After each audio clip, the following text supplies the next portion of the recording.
Today on Capitol Conservatives, we're diving into a fiery Senate Banking Committee hearing. Senator John Kennedy grilled JPMorgan's Jamie Dimon and Citigroup's Jane Fraser on banking failures and tough regulations. Kennedy's sharp questions exposed Washington's failures, and the bankers' reactions were priceless. Subscribe to Capitol Conservatives for more hard-hitting political coverage.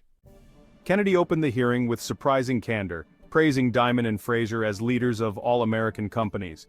But he quickly got to business, asking Dimon tough questions. Had JPMorgan suffered a depositor run, failed a stress test? No. Kennedy contrasted this with the failures of Silicon Valley Bank, Signature, and First Republic, banks that collapsed under bad management.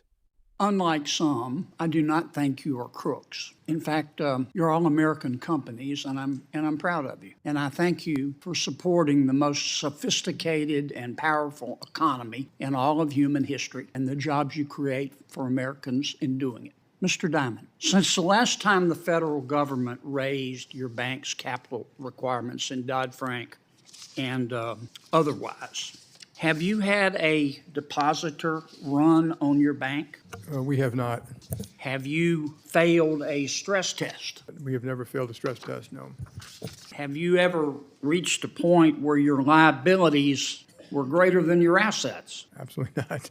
Well, unfortunately, we've had 3 banks this year that did go broke. Mm-hmm. They're mid-sized banks.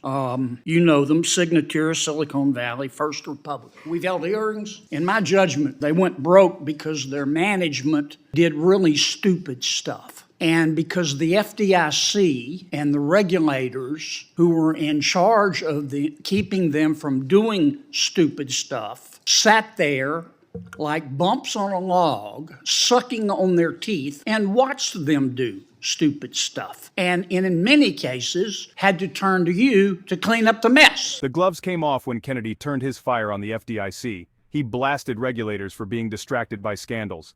Despite failures, the FDIC wants to tell stable banks how to fix their balance sheets.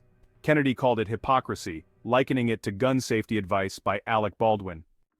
Dimon fired back, saying the risks at failing banks were hiding in plain sight, interest rate exposure visible on any balance sheet.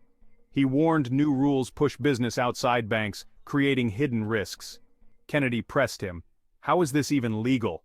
Now, in fairness to the FDIC, it may have been that the people in charge of watching those banks at the FDIC were too busy urinating off the top of a hotel or abusing young women who went to work for the FDIC. The FDIC chairman told us recently, yes, he knew about it, it happened, but he wasn't the chairman yet and didn't have the authority to stop it. Mr. Dimon, don't you find it ironic? The FDIC is now turning to you and saying, you know our track record, which is blemished at the FDIC. Your bank isn't broken, but we're going to tell you how to fix it. Do you find that ironic? They're going to tell you how to fix it based on standards put together by bureaucrats in Basel, Switzerland, not by the United States Congress. Mm-hmm. Do you find it ironic that they're telling you this and proposing this? Isn't that kind of like being given gun safety advice by Alec Baldwin? Mm-hmm.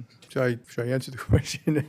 So the major risk of those banks was hiding in plain sight, which is interest rate exposure. That was known to most people who actually could read a balance sheet and read their financial statements, and that's true. I also think the FDIC said they didn't know. They were busy doing whatever else they were doing at the at their Gomorrah of carnal abuse over there. Yeah. I also do think you're making a good point that some of these rules were put in place, and some folks have mentioned here, are pushing business outside of the banking system. And to point out exactly what that is, it's almost 80% of the mortgage business today. It's half of the leveraged lending business today. And it's a bunch of other things which people don't actually see about the plumbing of the system. And I do think it's adding risks about transparency. And a very important thing about the impact. With Kennedy's time almost up, Citigroup CEO Jane Fraser weighed in.